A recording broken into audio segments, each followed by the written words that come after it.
여러분은 어떤 스포츠 보시는 걸 좋아하십니까? 우리나라 사람들에게 가장 인기 있는 스포츠는 야구이고 그 다음은 축구라고 합니다. 겨울이라서 야구와 축구는 휴식기에 들어가 있고 지금 이 시기에는 프로 배구와 프로 농구를 하는 시즌입니다. 이곳에서 가까운 곳에 우리 지역을 연고로 하는 프로 축구단하고 프로 배구단 경기장이 있습니다. 가깝지만 여러분 가운데 한 번도 안 가보신 분들 많을 것 같습니다. 우리나라 사람들은 프로 스포츠 관람이 굉장히 잘 되어 있지만 좋아하는 사람들만 좋아하는 것 같아요. 그런데 미국 사람들은 좋아하는 것을 넘어서 열광을 합니다. 특별히 미국의 4대 스포츠라고 불리는 미식 축구, 야구, 아이스하키, 농구는 정말 인기가 많습니다. 얼마 전에 제가 미국 프로농구 NBA라고 하죠. 경기 티켓 가격을 알아본 적이 있습니다. 조금 괜찮으면 한번 가보려고 알아봤어요. 근데 가장 싼 데를 찾아야죠. 어떻게 제가 선수들 뒤에 뒤통수를 보면서 볼 수 있겠습니까? 그래서 가장 싼 자리를 찾았는데 거기에 설명이 되어 있는데 그 자리를 앉으면 선수들이 면봉처럼 보인다라는 거예요. 4층에. 이 정도 그래 면봉이라도 한번 가보자 하고 가는데 티켓 가격이 30만 원이 넘어요. 내가 면봉 보려고 30만 원을 내야겠느냐? 그래서 그냥 접었습니다. 역시 스포츠는 TV로 보는 게 제일 잘 보입니다.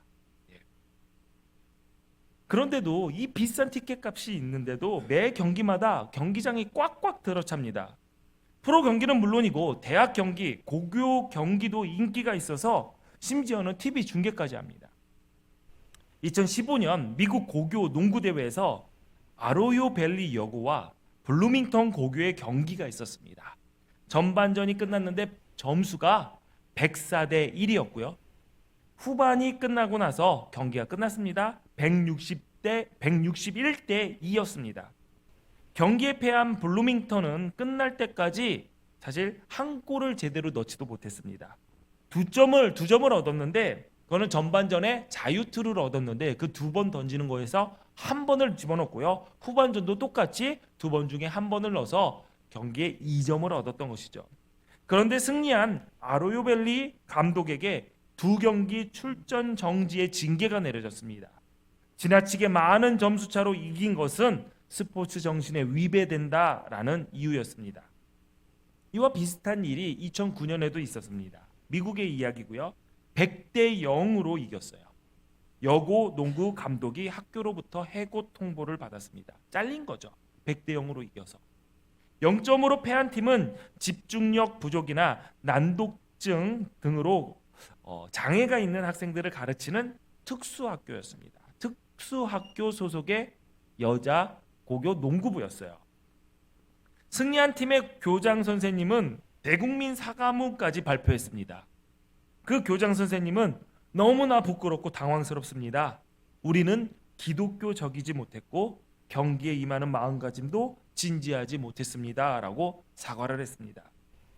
사실 이긴 자만이 살아남는 스포츠 세계에서 이겼다고 징계를 받고 이겼다고 사과를 하는 것은 이해되지 않습니다. 최선을 다해 경기에 임해야 되죠. 그런데 그거보다 더 중요한 것은 약한 상대에 대한 배려였던 것이죠. 냉혹한 스포츠 세계라고 할지라도 약자를 배려하고 함께 안타까워하는 긍휼의 마음이 스포츠의 덕목이기 때문입니다. 세상에서 성공하기 위해 출세하기 위해 경쟁을 합니다. 남보다 앞서고 높아지고 첫째가 되려고 하다 보니까 양육강식의 사회가 되었습니다. 우리가 흔히 듣고 말하는 양육강식의 말의 뜻은 굉장히 잔인한 말입니다. 약자의 살은 강자의 식사거리다, 먹이다 라는 뜻이죠. 그러다 보니 이기기 위해서라면, 원하는 것을 얻기 위해서라면 약자의 살을 뜯어 먹으려고 수단과 방법을 가리지 않아도 된다라는 생각을 가진 사람들이 많아졌습니다. 물론 경쟁이 없다면 지금 우리가 누리고 있는 이 발전된 사회, 좋은 조건들 만들 수 없었을 것입니다. 그렇지만 힘없고 연약한 사람들을 긍휼의 마음으로 돌보는 것이 예수 믿는 우리의 책임 중에 하나라는 사실을 기억해야 됩니다. 100대 0으로 이긴 고등학교 교장 선생님이 우리는 기독교적이지 않았다 라는 그 말의 뜻은 우리는 긍휼을 베풀지 못했다라는 의미이기도 합니다. 긍휼이라는 단어는 가엾게 여겨 돌봐주는 것을 말합니다. 다정히 사랑하며 측은히 여기는 것이고 불쌍히 여겨 동정하는 것을 말합니다. 긍휼을 뜻하는 영어 단어 compassion은 라틴어 파티와 쿰에서 나왔습니다. 두 단어를 합치면 함께 고통받다라는 의미입니다. 즉 긍휼은 상처와 고통이 있는 곳에서 아픔과 두려움과 혼돈과 고뇌를 함께 나누는 것입니다. 힘들고 어려운 눈물겨운 상태에 있는 사람들을 붙잡아주고 외로운 사람들과 함께 있으려고 하고 슬픈 눈물을 흘리는 자들과 함께 울어주는 것이 긍휼입니다. 구약 성경에서 긍휼은 크게 두 가지 단어로 사용되었습니다. 먼저 히브리어의 라하밈은 본래 자궁이라는 뜻입니다. 자궁은 생명이 잉태되는 곳이죠. 아기가 자궁 안에 있을 때는 완벽한 보호를 받습니다. 더불어서 성장하지요. 힘을 얻고 성장을 합니다. 긍휼은 완벽하게 보호해 주려는 마음, 힘이 없고 연약한 이웃에게 힘을 주고 용기를 불어주고 성장시켜 주어서 나중에 낳았을 때, 그 자궁에서 아이가 나왔을 때 독립된 하나의 개체로 살아가듯이 그렇게 북돋아주고 이 힘을 북돋아주고 지원해주고 격려해주고 응원해주는 것을 의미합니다.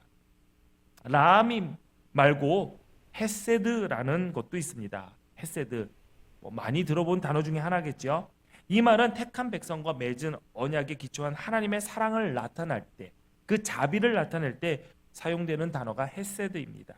특히 호세아 선지자는 택한 백성을 향한 하나님의 사랑을 긍휼의 차원에서 다루고 있는데요.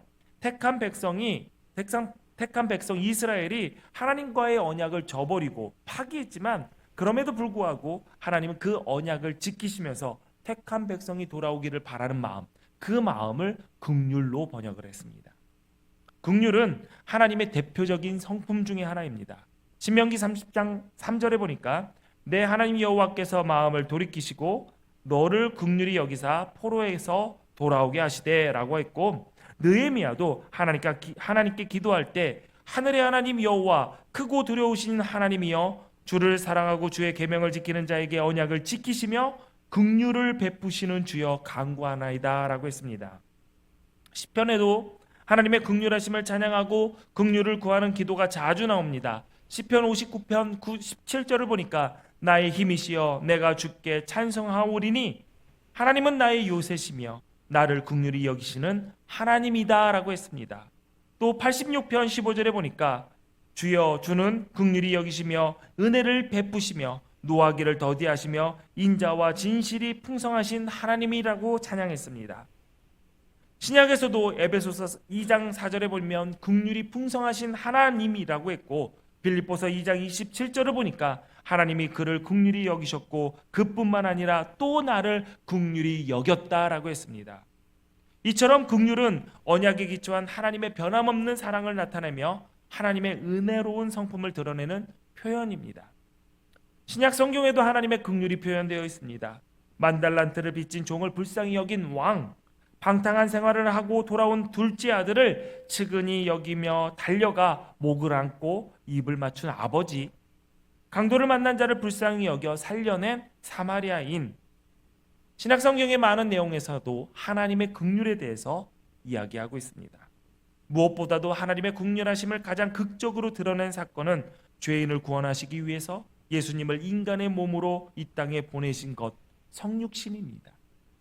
그래서 우리는 즐거운 성탄절, 기쁜 성탄절, 메리 크리스마스라고 하는 것입니다. 여러분 옆에 분들 보세요. 옆에 분들 보시고 뭐라고 해야죠? 메리 크리스마스. 예, 메리 크리스마스. 메리 크리스마스 뜻이 뭐예요? 기쁜 성탄절, 즐거운 성탄절. 왜? 하나님의 긍휼하심이 극적으로 드러나는 사건, 하이라이트, 긍휼의 하이라이트가 바로 이 성탄절이기 때문입니다. 그렇게 기쁘고 깊은 뜻이 있는데 어떻게 그런 표정으로 메리 크리스마스 하실 수 있습니까? 예, 메리 크리스마스 다시 한번 합니다. 표정 넣어서 시작. 예, 활짝 웃으신가 좋네요. 네. 베드로전서 1장 3절에 우리 주 예수 그리스도의 아버지 하나님을 찬송하리로다. 그의 많으신 긍휼대로 예수 그리스도를 죽은 자 가운데서 부활하게 하심으로 말미암아 우리를 거듭나게 하사 산소망이 있게 하셨다라고 했습니다. 베드로전서 2장 10절에 보니까 너희가 전에는 백성이 아니더니 이제는 하나님의 백성이요 전에는 긍휼을 얻지 못하였더니 이제는 긍휼을 얻은 자라고 그랬습니다. 원래 우리는 허물과 죄로 인하여 죽을 수밖에 없었던 존재였습니다. 육체의 욕심을 따라 지내며 마음이 원하는 것을 하는 본질상 진노의 자녀였습니다. 그러나 긍휼이 풍성하신 하나님은 우리를 살리시기 위하여 독생자를 이 땅에 보내셨습니다. 그래서 예수님이 세상 사람들의 죄값을 치르려고 십자가에 피 흘려 돌아가셨죠. 그리고 구원의 길이 되어주시고 누구든지 예수 믿으면 멸망하지 않고 구원을 얻는 하나님의 백성이 되게 하셨습니다. 이것이 우리가 기뻐해야 할 이유이고 찬양해야 할 이유입니다. 크리스마스가 선물 받아서 그냥 휴일이어서 기쁜 것이 아니라 하나님의 큰 사랑, 예수님이 오심으로 하나님의 긍휼하심이 나에게 임한 사건이기 때문에 기쁘고 즐거운 것입니다. 우리가 지난주에 항상 기뻐하라 라는 말씀으로 같이 말씀을 나눴습니다. 기쁨은 내 안에서 내가 어떻게든 기뻐해야겠다 결단하고 다짐하고 노력해서 기뻐할 수가 없는 거라고 그랬습니다. 기쁨이라는 감정은 100% 외부적인 외부의 요인으로 인해서 내 감정의 변화를 의미하는 것이죠. 우리가 기뻐할 일에 기뻐하지 못하는 것은 뭔가 우리의 감정이 고장난 겁니다. 우리 예수 그리스도께서 예수님이 이 땅에 오신 사실이 기쁘지가 않다면 내가 그 하나님의 긍휼하심을 이해하지 못하던가 아니면은 내가 받은 적이 없거나 아니면은 그거 말고 다른 허탄한 어떤 것들의 기쁨을 누리고자 하는 나의 왜곡된 마음이 죄된 마음이 우리를 붙잡고 있기 때문입니다. 여러분, 크리스마스가 성탄절이 기뻐야 됩니다. 아멘. 그런데 하나님께서 이토록 엄청난 긍휼을 우리에게 베푸신 이유가 무엇입니까? 그것은 우리에게 긍휼을 베푸심으로 우리를 통해 하나님의 긍휼하심을 보이기 위해서입니다. 에베소서 2장 7절 쉬운 성경으로 함께 보면 또한 앞으로 오는 모든 세대에게 하나님의 은혜가 얼마나 크고 놀라운지를 보여주시려고 예수 그리스도 안에 있는 우리 모두에게 그의 자비를 나타내셨습니다. 자비는 사랑하고 불쌍히 여긴다라는 뜻입니다. 하나님은 하나님의 형상을 따라 창조하신 우리에게 긍휼을 베푸셨을 뿐만 아니라 긍휼의 마음까지 주셨습니다. 아무리 감정의 기복이 없고 차디찬 사람이라고 할지라도 그 마음 속에 그 사람의 마음에는 긍휼의 마음이 있습니다. 그러므로 우리는 양육강식의 법칙이 지배하는 이 땅에서 살아간다 할지라도 하나님께서 우리 마음속에 심어놓으신 이 긍휼의 마음을 잊지 말아야 됩니다. 긍휼의 혈자가 있습니다. 마음심변에 피혈자가 합쳐진 글자입니다. 즉 심장에 피가 흐른다면 긍휼이 남을 불쌍히 여기며 살아야 한다라는 뜻입니다. 이번 크리스마스를 맞아서 우리가 후원하고 있는 시정의 집 청소년들에게 크리스마스 선물을 보냈습니다. 시정의 집은 인천에 있는 그룹홈이에요. 그러니까 가정이 없는 아이들이 그룹이 모여서 가정을 이루면서 살고 있는 그룹홈. 예전에는 우리가 이제 고아원이라고도 하고 보육원이라고 해서 그런 곳에 산다라고 생각을 하는데 요즘은 다 이렇게 그룹홈 시설에 나와서 가정을 이루면서 살고 있더라고요. 우리가 매년 그들에게 크리스마스 선물을 보내게 된 계기가 있습니다. 그 그룹홈 시정의 집에는 동원이라는 아이가 있습니다. 우리 교회가 개척한 첫 해 전 교인이 모여서 우리도 도움이 필요한 아이들을 후원하고자 할 때 연결된 아이였습니다. 그때 전 교인이 저랑 저희 아내랑 저희 지금 미국에 있는 뉴욕에 있는 저희 큰아들과 화성 멤버 중에 하나인 소동이 집사 이렇게 4명이었습니다. 이 4명 전 교인이 모였어요. 그래서 야 우리 교회도 누구를 도와야 되지 않겠느냐라고 해서 그래서 연결된 아이 중에 한 명이 동원이에요.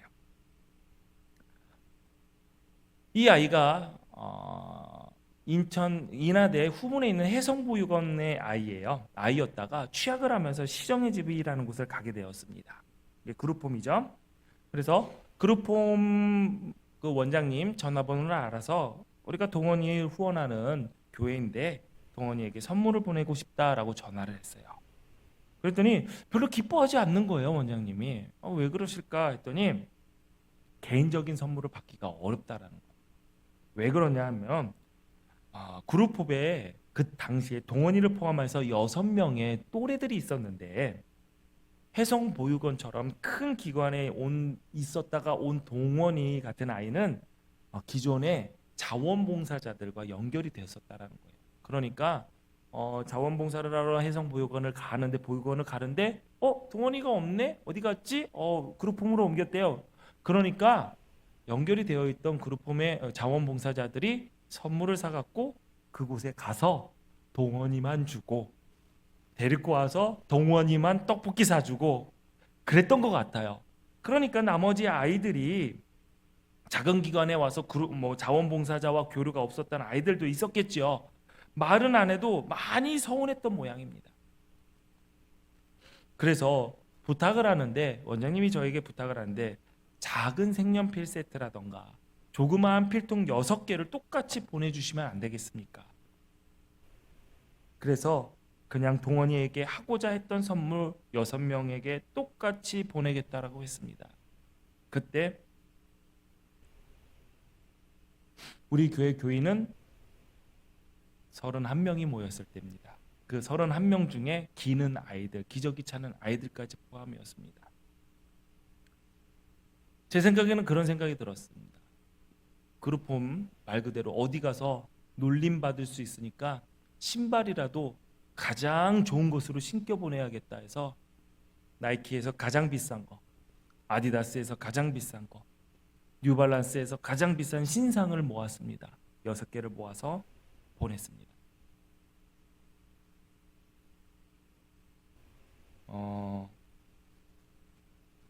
이것이 우리 교회가 11년째 시정의 집 아이들에게 크리스마스 선물을 보내게 된 이유입니다. 어저께 12시 다 돼서 문자가 왔어요. 영상을 찍어서. 애들이 쭈루룩 서 있어요. 이렇게. 목사님, 천안기둥교회 성도분들 감사합니다. 네. 감사하더라고요.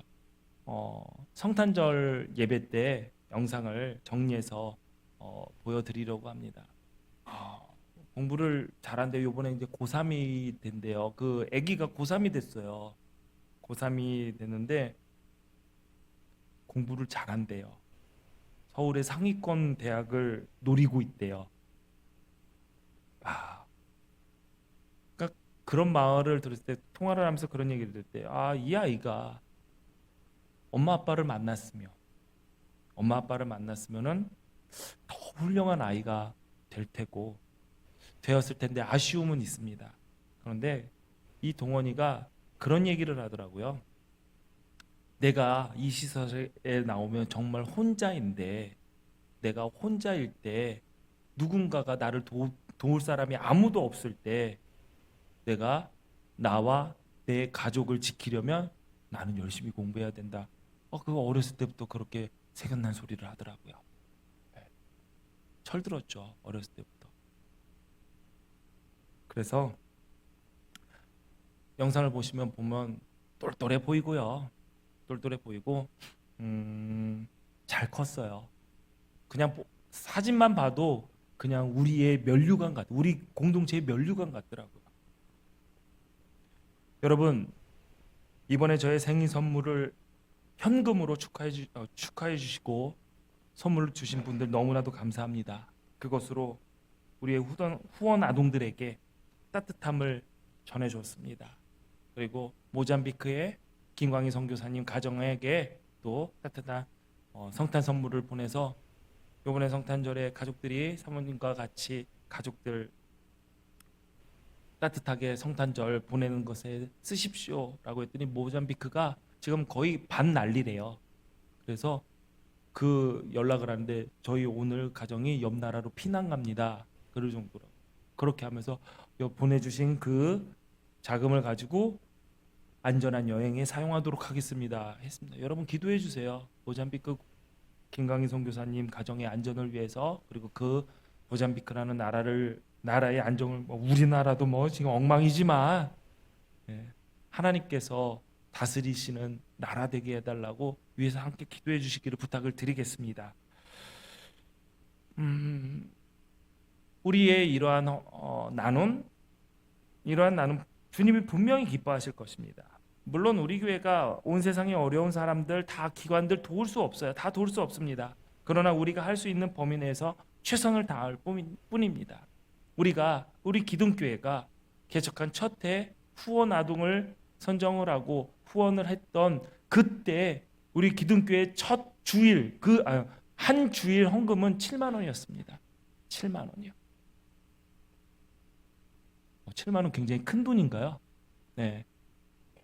저 내고요, 저희 아내 내고요, 저희 큰아들 내고요, 동희 집사님 내고, 이렇게 4명이서 헌금 해봤자 동희 집사님 대학생 4학년 알바하는 돈 없고, 개척교회 목사 돈 없고, 아내 돈 없고, 다 돈 없는 거의 반거지들이 모여서 야, 우리도 하나님의 일을 하자 하면서 시작했던 일이 지금 15년째 온 겁니다.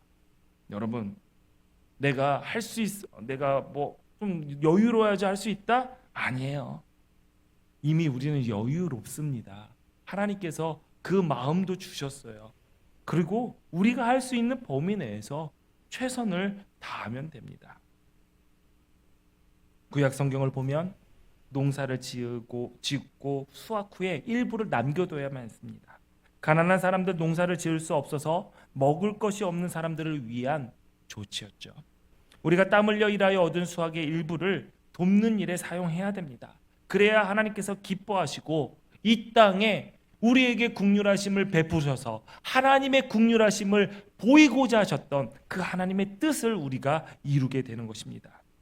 마태복음 18장 33절에 보니까 예수님은 1만 달란트 빚을 탕감받았지만 자신에게 100데나리온 빚진 동료를 감옥에 가둔 악한 종에게 이렇게 말씀하셨습니다. 내가 너를 불쌍히 여긴과 같이 너도 너의 동료를 불쌍히 여김이 마땅하지 않냐.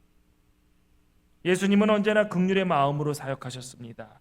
오늘 본문에 보면 2명의 시각장애인이 나옵니다. 그들은 길가에 앉아 있는데 구걸을 했던 것 같습니다. 그런데 그 자리에 예수님이 지나가셨죠. 그들은 소리 질렀습니다. 주여, 우리를 불쌍히 여기소서, 다윗의 자손이여. 하지만 사람들은 시끄럽게 외쳐대는 그들을 향해서 조용히 좀 해! 꾸짖었습니다. 그럼에도 그들은 주저하거나 위축되지 않았습니다. 오히려 더 큰 소리로 똑같이 외쳤습니다. 주여, 우리를 불쌍히 여기소서, 다윗의 자손이여. 주변의 사람들은 그들이 갖고 있었던 고통, 아픔에는 관심이 없었습니다. 그저 길을 막는 방해꾼에 불과했고, 자신들이 만나고 집중하고 좀 가까이 가고 싶었던 예수님을 볼 수 없게 만드는 방해꾼에 불과했던 거죠. 그래서 조용하게 만들려고 했던 것입니다. 그런데 예수님은 가던 걸음을 멈추셨어요. 그리고 그들을 부르신 후에 말씀하셨습니다. 너희에게 무엇을 하여 주기를 원하느냐? 주여, 우리가 눈뜨기를 원하나이다. 예수님의 긍휼은 마음만 가지고 있지 않았습니다. 긍휼은 단순히 불쌍히 여기는 것만으로 끝나는 것이 아닙니다. 긍휼의 끝은 돕는 것입니다. 본문 말씀에 예수님은 앞을 보지 못하는 자를 불쌍히 여기셨고 그들을 돕기 위해 앞을 보는 기적을 베푸셨습니다. 하나님은 죄로 인해 멸망할 수밖에 없는 우리를 불쌍히 여기셨고 우리를 돕기 위해 예수님을 이 땅에 보내셨습니다. 하나님은 우리를 구원하시고 우리에게 하나님의 성품인 긍휼의 마음을 심어 놓으셨습니다. 이제 우리가 예수님이 이루셨던 그 기적을 이루어야 할 때입니다. 긍휼의 마음을 가지고 우리 주변을 돌아봐야 할 때입니다. 혹여나 우리가 신앙생활을 한다면서 예수님으로부터 은혜를 받았다고 하면서 정말 우리가 긍휼히 여겨야 할 시각장애인과 같은 이웃을 내가 예수님을 보는 것을 방해하는 방해꾼으로 눈을겨 보시지 않으셨습니까? 예수님의 오심을 기다리는 대림절 마지막 주입니다. 우리는 다른 사람들의 고통에, 눈물에 관심 갖고 사랑의 마음을 가져야 됩니다. 긍휼의 마음을 갖고 우리의 손은 움직여야 됩니다. 예수님의 오심, 하나님의 긍휼의 표현이었습니다. 그 은혜를 거저 받았기에 우리도 거저 줄 수 있게 됩니다. 삶 속에서 하나님의 마음으로 긍휼의 마음을 품어 아끼고 도우며 우리가 긍휼을 입은 자답게 하나님의 긍휼하심을 전하며 사는 주님의 사람으로 승리하시기를 축원합니다. 기도하겠습니다. 전능하신 하나님, 주님의 긍휼하심을 보이시기 위해 우리에게 긍휼을 베푸시고 예수 그리스도를 이 땅에 보내주신 감사합니다. 하나님의 성품인 긍휼의 마음이 우리 마음에 심겨졌음을 알고 우리를 통해 하나님의 긍휼을 보이시려는 그 뜻을 이루게 하옵소서. 예수님 이름으로 기도하옵나이다. 아멘.